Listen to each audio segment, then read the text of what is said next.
Hello my dear students, a very good afternoon to all. This is Vasavi Ma'am from Neet World, your biology educator for Foundation and CBSE. I welcome you all to the most interactive and interesting live session my dear students. Yes, once if we quickly recall about the previous class, in the previous session we have completed the cell organelles like mitochondria, lysosomes and the next ribosomes. These all we have discussed in the previous session. Coming towards the today's particular session, in today's session we are going to learn about the plastids. If you look into this beautiful picture, in our daily life we are going to observe many different types of colorful flowers, and next here if you see, these all are the fruits which are going to contain some different colors. So here is a question to all of you. Now we are going to observe some different flowers, different colorful flowers as well as some colorful fruits. So what makes these colorful? Okay, what is the reason why they are all are going to be colored in nature? Which pigments are actually present in them? So today we are going to discuss about that. So for these all, there is that is an answer, that is plastids. So plastids are the cell organelles. Plastids are the double membrane bound cell organelles which are going to impart the colors to the different types of fruits as well as some different types of flowers. These are actually going to impart the pigments to all these fruits and flowers. So now we are going to discuss about the plastid cell organelle in detail. Yes. So look here students. Yes, plastids are the membrane bound cell organelles. So actually the plastids are going to be arised from the protoplastids. Plastids are arised from protoplastids. So these protoplastid will give to three different types of plastids again. So based on the presence and absence of pigments. Not all the plastids are going to impart color to the plants, flowers and fruits. There are some plastids which are not going to impart any color. So based on the presence and absence of those pigments, we have categorized the plastids into three main types. Those are chromoplast, and the next chloroplast, and the next leucoplast. So the protoplastid will give rise to all these three different types of plastids. Those are chromoplast, chloroplast and the next leucoplast. So now we will discuss about the what is actually the chromoplast and the next leucoplast. Later we are going to discuss about the chloroplast in detail along with the diagram as well as its functions. Yes. So first if you look into the chromoplast, so the word itself indicates that chromo or else chroma in the sense which will impart the color. So chromoplasts are the types of plastids which are going to give bright red, yellow and orange color to the plants as well as some flowers and along with them some fruits. So now here if you see into this beautiful and cutest picture, here we can find banana and carrot. So now if you look into this carrot, the carrot is in orange color, right? Yes. So the carrot is going to contain which color? Orange color. So to impart these orange color, carotenoids are involved. So the carotenoids are the pigments which are going to give bright orange color to some vegetables and fruits. So now here if you see, this is the banana. So for these banana, here we are going to contain the xanthophylls. Xanthophylls are the pigments. Yes. The xanthophylls are the pigments which are going to impart yellow color to the fruits.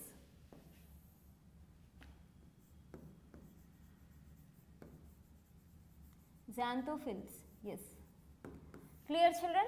So carotenoids are the pigments which are going to impart the bright orange color to some vegetables as well as some fruits, whereas the xanthophylls are the pigments which are going to impart the yellow color to some types of fruits as well as some flowers. So these two are the pigments which we have studied under the chromoplast. So chromoplast, what is chromoplast? It is a type of plastids which is going to impart the bright red, yellow and orange color to the some type of fruits as well as some type of flowers. So next if we look into this leucoplast, yes. So leucoplasts are the colorless plastids.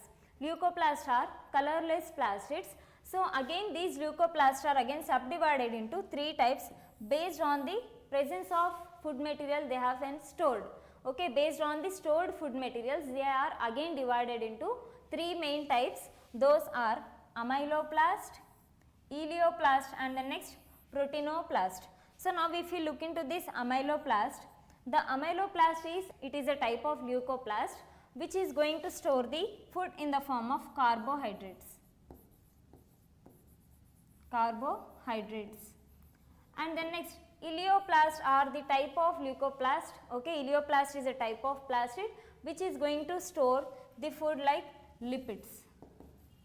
It stores the lipids. And the next proteinoplast, as the name itself indicates that it is specialized to store the proteins. Yes. Clear with the leucoplast and chromoplast. Chromoplast is a type of plastid which is going to give bright red, yellow and orange color to the vegetables as well as some flowers and some plants. So again these chromoplast is going to be divided. Okay, chromoplast is divided based on the presence of pigments. If it is carotenoid, it is going to impart bright orange color to the carrot and some other vegetables, and next xanthophylls are going to impart the yellow color to some flowers as well as some types of fruits. And the next leucoplasts are again divided into three main types based on the stored food materials. Those are amyloplast and next eleoplast and the next proteinoplast. Amyloplast is going to store carbohydrates, eleoplast contains the lipids, proteinoplast are going to store the proteins. Now here if you see etioplast. So etioplast is a type of plastid which is going to impart pale yellow color to the plants. So now in our daily life if we observe, some plants are going to be grown away from the sunlight due to the absence of sunlight, due to the improper sunlight, they are going to show some pale yellowish color. So that pale yellow color is just due to the presence of the plastid called as etioplast. Yes. So please students, please note down these two pigments, xanthophylls and carotenoids, as they are not given in your NCERT book, even though these are very important for your higher standards. Yes. Now here if we see chloroplast. So chloroplast are it is a type of plastid which is going to impart the green color to the plants. Now we are going to learn about the chloroplast structure, its diagram and functions in detail. Yes.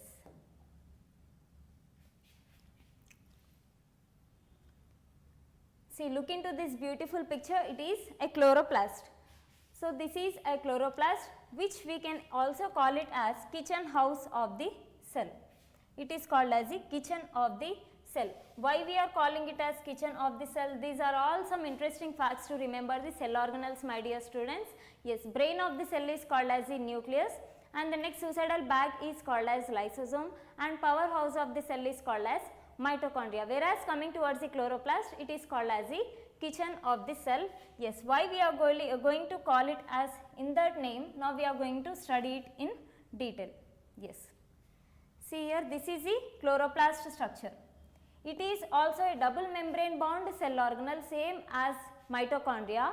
So when we studied about the mitochondria, in the mitochondria we have observed that mitochondria is also called as semi-autonomous cell organelle. Why it is called as semi-autonomous cell organelle, my dear students? Because it is going to contain its own DNA, it is going to contain its own circular DNA, as well as it is also going to contain the ribosomes. Hence it is also involved in the synthesis of proteins. These are all the characteristics which we have studied in the cell organelle mitochondria. So when you are clear with that concept, same you can understand easily this chloroplast structure also. Yes. So chloroplast is also a double membrane bond which is going to contain the outer membrane and the next inner membrane. In between the outer and inner membrane, here in between this we have the intermembrane space. Intermembrane space. Yes. Now if you look into this internal structure of the chloroplast, so inside this matrix, okay, the internal component inside the matrix, we can find some disc-like arrangements. We can find some disc-like membranous structures. Those are called as thylakoids. Can you see this? Yes. These are some disc-like structures which are present inside the matrix of the chloroplast. It is called as the thylakoids. Yes, here it is already labeled, I will show you. Yes.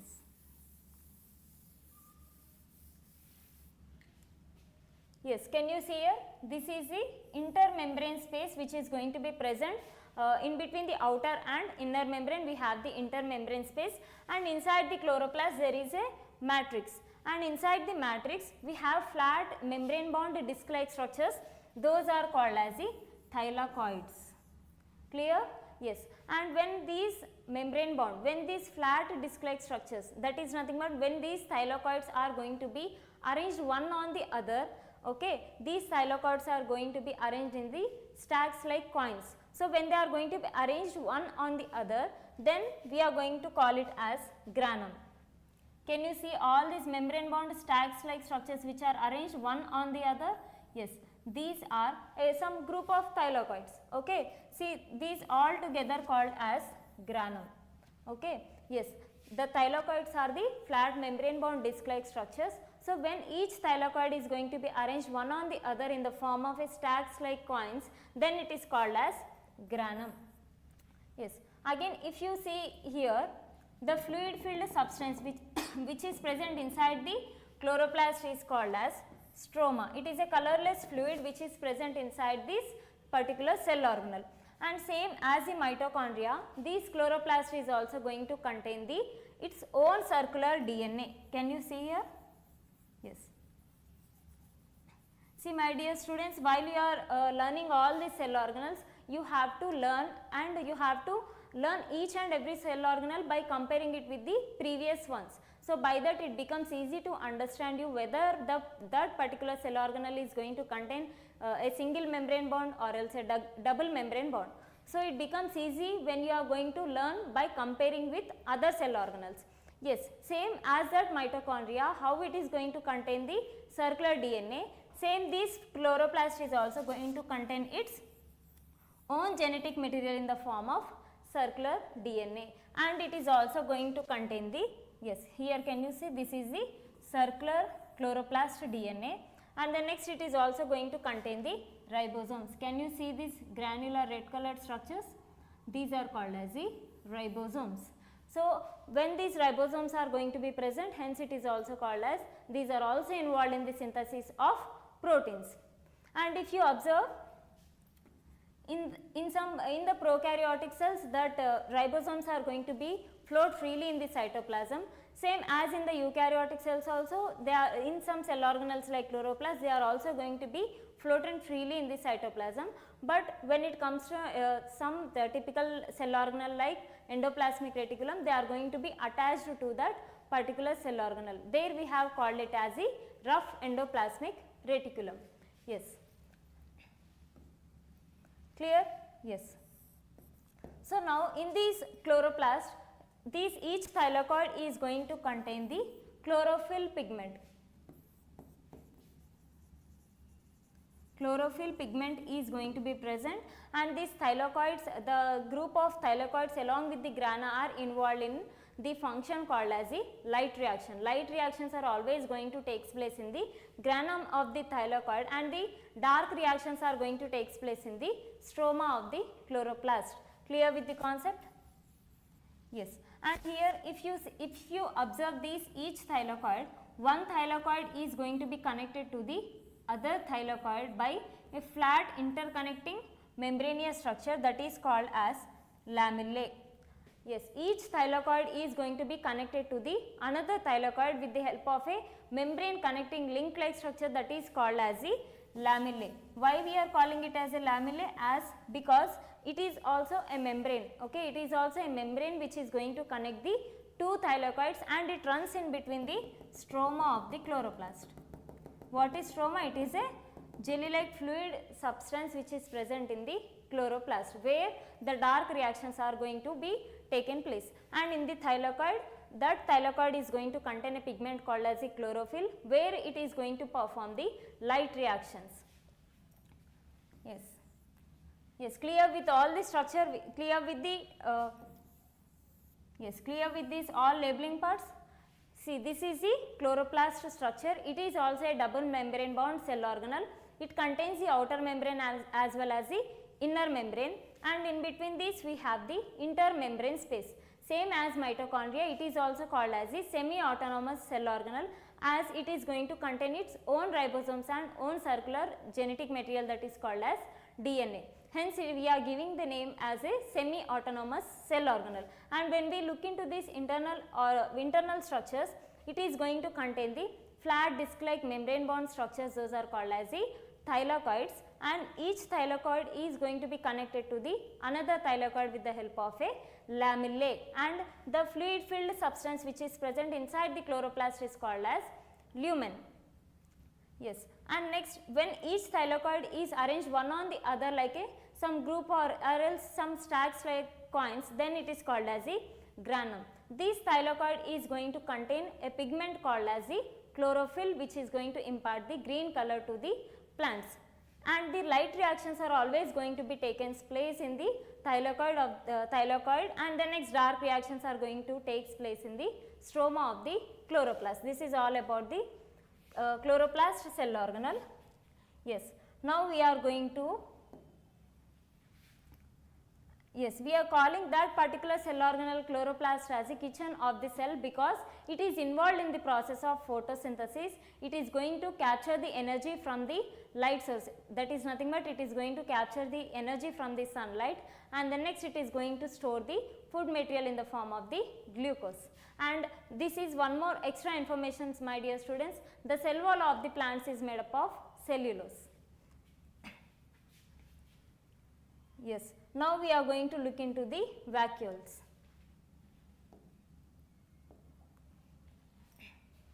Yes, vacuoles are the storage sacs for liquid and solid contents.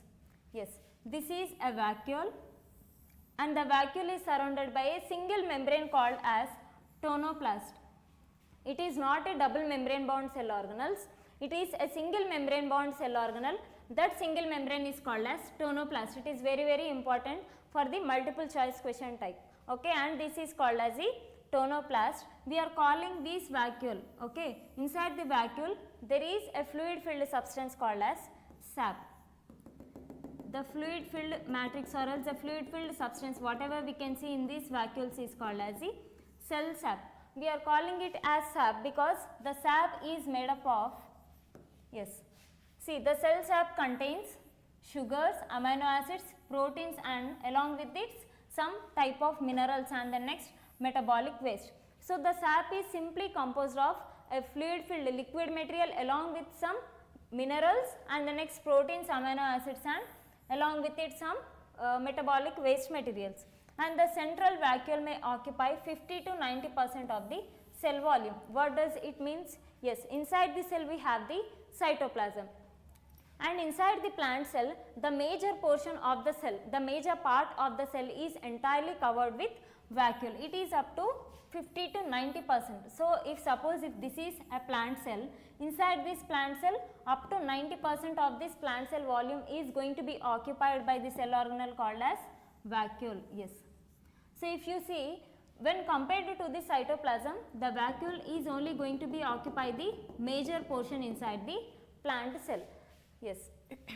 And next, if we look into the nucleus present inside this vacuole, so the nucleus present in the plant cell is always going to be pushed towards the periphery. The cytoplasm as well as the nucleus present inside the plant cell is always going to be pushed towards the periphery. That is the reason that due to the presence of vacuole, as a vacuole is going to occupy the large portion in the plant cell. Yes, can you see this? Yes. This is always going to push the cytoplasm and nucleus towards the periphery.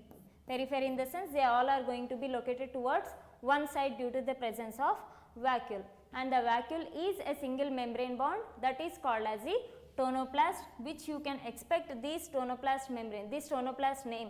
Okay, it is very important for the 1 marker question types, that is nothing but in the section A you can expect this particular type of question. Yes, and the vacuole is mainly composed of the cell sap. Sap is nothing but which is going to contain some minerals, amino acids, proteins along with some metabolic waste materials, and this is the central vacuole. And remember one point, the the nucleus is not in the center in the plant cells. The nucleus is present in the periphery of the cytoplasm in the plant cells, and the concentration of this vacuole, the vacuole is going to occupy 90 to 50% in the plant cell due to the presence of its large volume. That is nothing but due to the presence of the cell sap, the vacuole is going to occupy the major portion, and it always pushes the cytoplasm and next nucleus towards the periphery. This is one of the most important difference you have to remember. And next, coming towards the functions.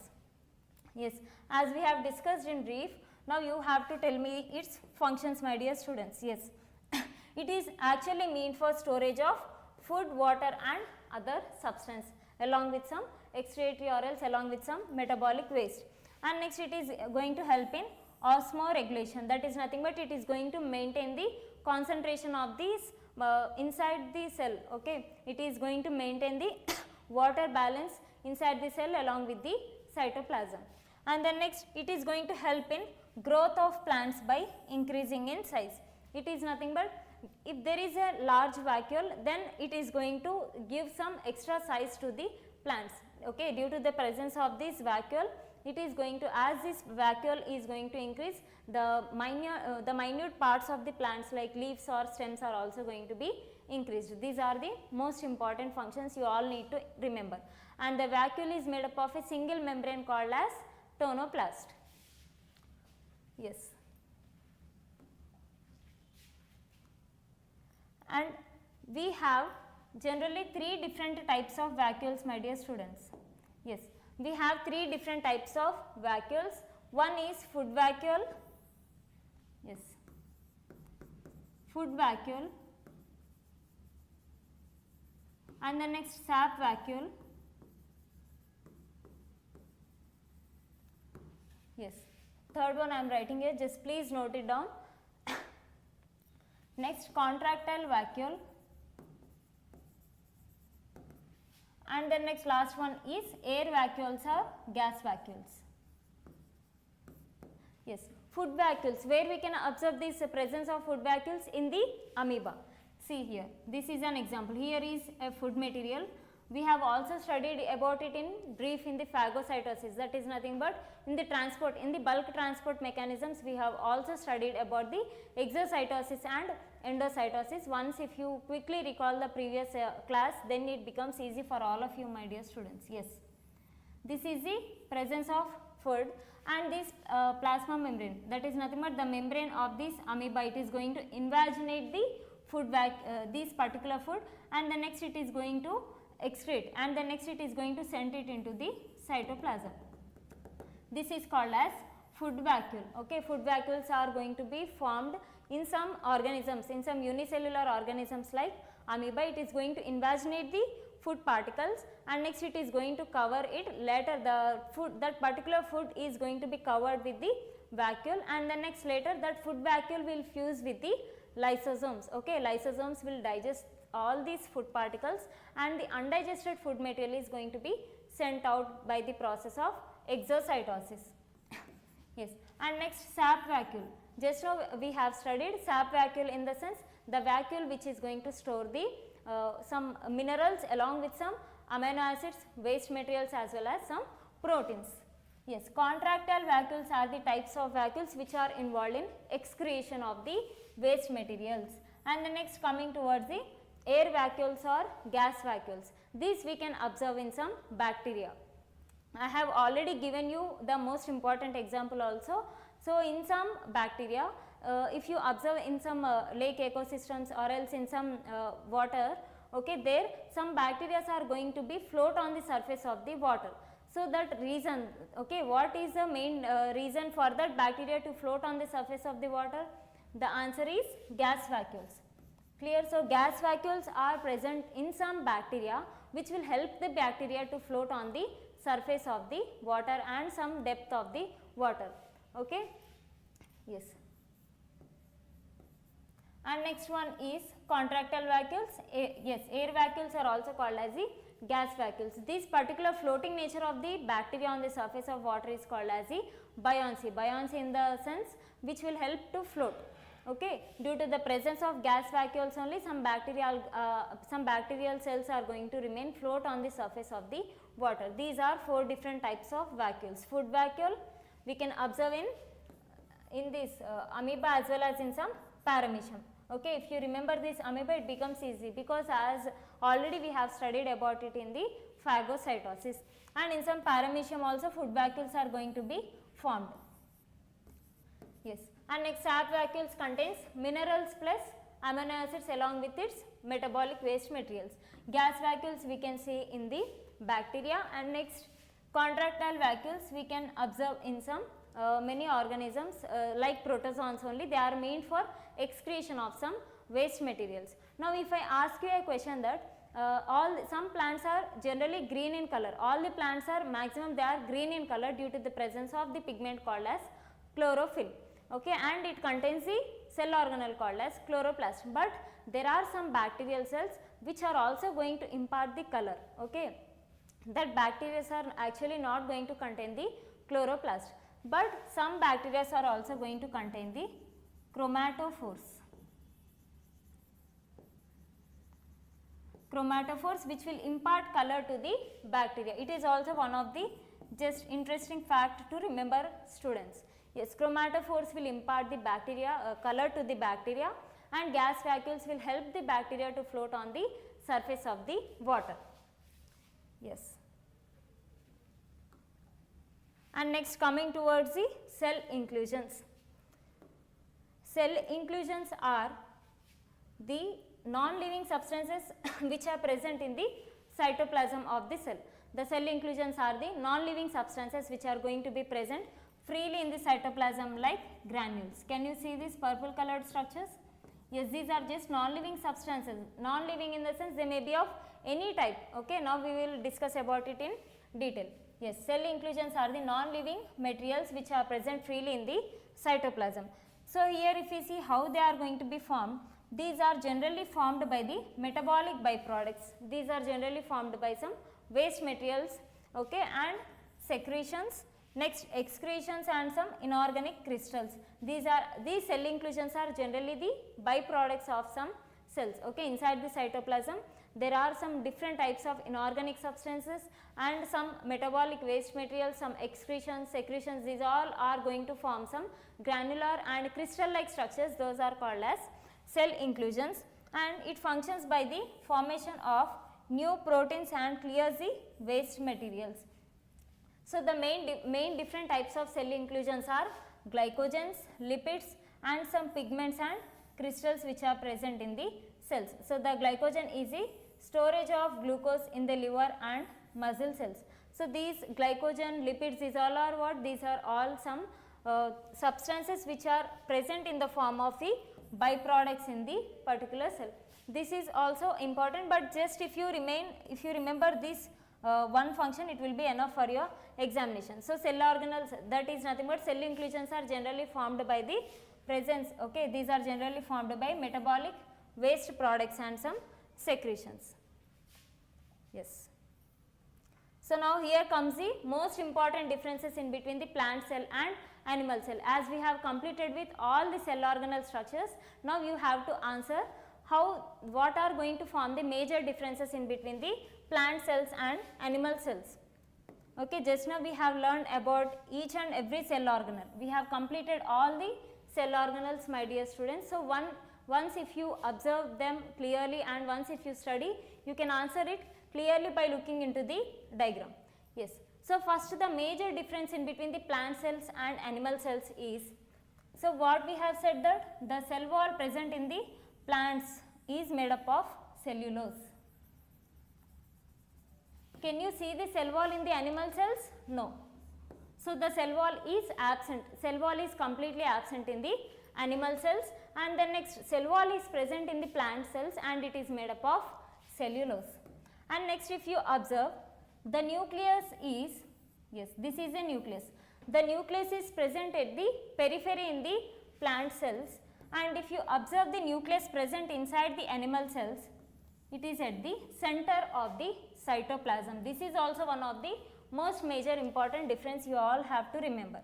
And next, the vacuoles are large, Okay, the vacuoles are large in the plant cells, and then next the vacuoles are very small in animal cells. Yes, the vacuoles are very small in the animal cells, and the vacuoles are very large, and their number is somewhat less, and the vacuole is large in the plant cells. Yes,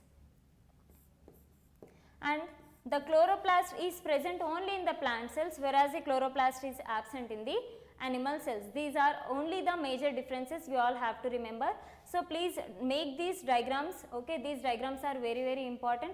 Instead of just by hearting those differences, by observing these diagrams and by observing each and every cell organelle, it makes it crystal clear to identify the differences in between the plant cells and animal cell. So, the animal cells are going to lack the cell wall, and plant cells are going to contain the cell wall. And next, if you look into the vacuoles, the vacuole is very large in the plant cell, whereas the vacuole is, if the vacuoles are going to be present, they are very small in the animal cells, and the nucleus is in the periphery in the plant cells, and when it comes to here, the nucleus is located at the center of the cytoplasm. These are the major differences you all have to remember, my dear students. Yes. Now, we will look into some important NCERT exemplar questions. Yes. If the organization of the cell is destroyed due to some physical or chemical influence, what will happen? So, please try to understand this question. If the organization of the cell is destroyed, see, look into this. Suppose if this is a mitochondria, yes. If this organization, if this particular organization, actually the mitochondria is a double membrane bound cell organelle. So, if due to some disturbances like physical or chemical disturbances, if there is any breakage or if there is any disturbance to this particular cell organelle, then what will happen? So, for this, what is the answer? So, when this is not organized in a proper way, so these cells are again formed newly by the cell organelle called as lysosome. Yes, if the organization of the cell is destroyed by any reason like lysis of the whole cell will occur due to the enzymes released by the lysosomes. If this organization is not proper, then the hydrolytic enzymes present in the lysosomes are going to be released, and that hydrolytic enzymes are going to destroy these particular cell organelles, and the new cell organelles are going to be formed. Yes, why are lysosomes known as the suicidal bags? Because just now same answer, okay, but this concept is somewhat different, my dear students. Yes, lysosomes are known as the suicidal bags of the cell because they are going to contain the hydrolytic enzymes. Those are called as acid hydrolases, which are actually going to be actually active in the range of pH 4, yes, pH 4.5, and they are capable to digest the whole cell when the situation so demands. Yes.